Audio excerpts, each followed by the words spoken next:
Hey guys, on today's video I'm going to be showing you how to do the Sewn Bind Off.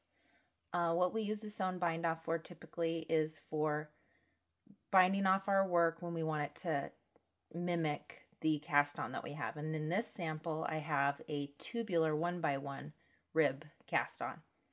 And the Sewn Bind Off is going to mirror that same edge for us. So I'm going to show you how to do this technique right now.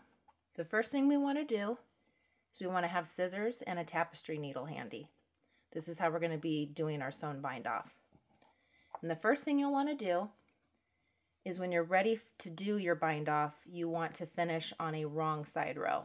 So we've just done our wrong side of our work in our pattern. And now we're ready to do our Sewn Bind Off on the right side of our work. So the first thing we're going to do is take our working yarn, and typically for a Sewn Bind Off, you want about 3 or 4 times the amount that your work is wide. So we're going to take our working yarn and simply wrap it. That's 2, 3, and we'll go ahead and do 4. Okay, 4 times around our work, and then cut that. Now we're just going to unwrap this.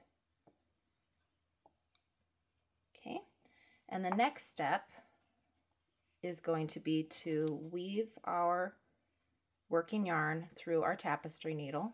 And I like to use a tapestry needle that's fairly big, the eye size. Okay, so we're going to pass our yarn through.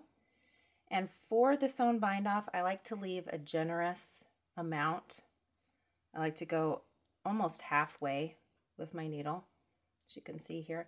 That way you're not pulling, way out and catching your other stitches on your working tapestry needle.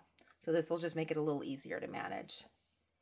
Okay, so for our Sewn Bind Off, there's going to be a little bit of a rhythm or a mantra, if you will, that will help us keep track of our stitches as we bind them off. And when I start doing that, I'll tell you how to remember it a little easier. But to begin with, we need to do what's called a setup. So to set this up, the first stitch on your needle will typically be a knit stitch when you're binding off this way. So the first thing we want to do is take our tapestry needle and go in knitwise into that knit stitch and slip it off our needle and just pass that yarn through. And what I like to do on this first stitch is just tighten it up pretty good so you can't see that stitch. So we've knit and then slipped.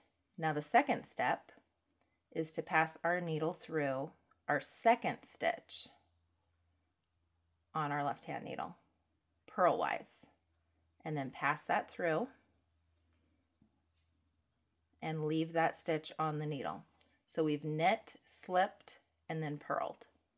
Now we're ready for step 3, and that is to go in purlwise on that first stitch on the end of our needle and slip it and pass our yarn through. So we've gone purlwise and slipped. Now we're going to go in knitwise through this second stitch. Now to do that, we're going to bring our tapestry needle from the back to the front between these 2 stitches on our needle. And if you can see, I'm not catching any yarn from these stitches. I'm simply going in between them. Okay, and then we'll bring that needle to the front. And now we're going to go knitwise through that second stitch. And we're going to try not to go through any other stitches, only the second one, knitwise. Okay, and then we're going to simply leave that stitch, since we pretty much have to. We can't slip it off because it's our second one. Okay, so we slipped purlwise in that third step, and then we came in through the back and went through knitwise on the second stitch on the needle. And then you leave it. So that is actually the end of our steps. It sounds a little confusing to begin with, but you're going to get the rhythm of it here. So I'm going to show you all 3 of our steps. So we're going to knit, go in knitwise, and slip in that first stitch. And then remember the second stitch, we go in purlwise, and we leave that stitch on the needle.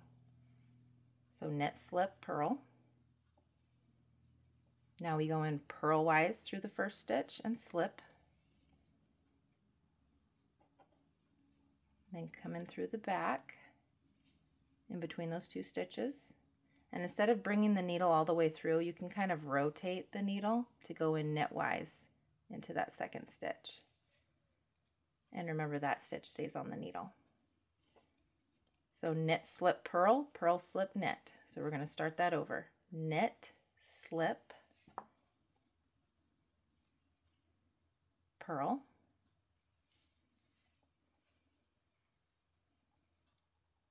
purl, slip, coming through the back, and knit. And that stays on the needle. So you can see, this is why you want to keep your tail not too long, because you could accidentally catch it on your work. Okay. So knit, slip, purl, purl, slip, knit.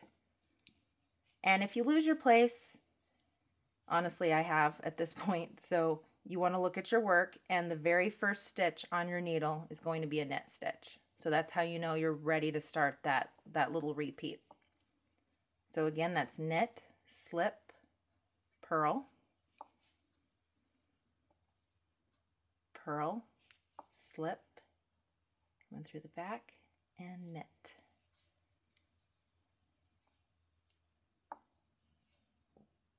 Okay, and if we take a look at our work here so far, you can see that it's nice, and kind of even our stitches out here a little bit. It's really a nice bind off that really seems to roll over the edge of our work, very similar to our tubular cast on. So instead of having a length of chains as when you do a regular knitted cast off or bind off, we have this nice, almost invisible bind off. And what you'll do is you'll just continue to do that little mantra, the knit, slip, purl, purl, slip, knit, all the way to the end. And when you get to the end of your work, you'll simply weave your end in, and you will be finished with your sewn bind off. I hope this helps you.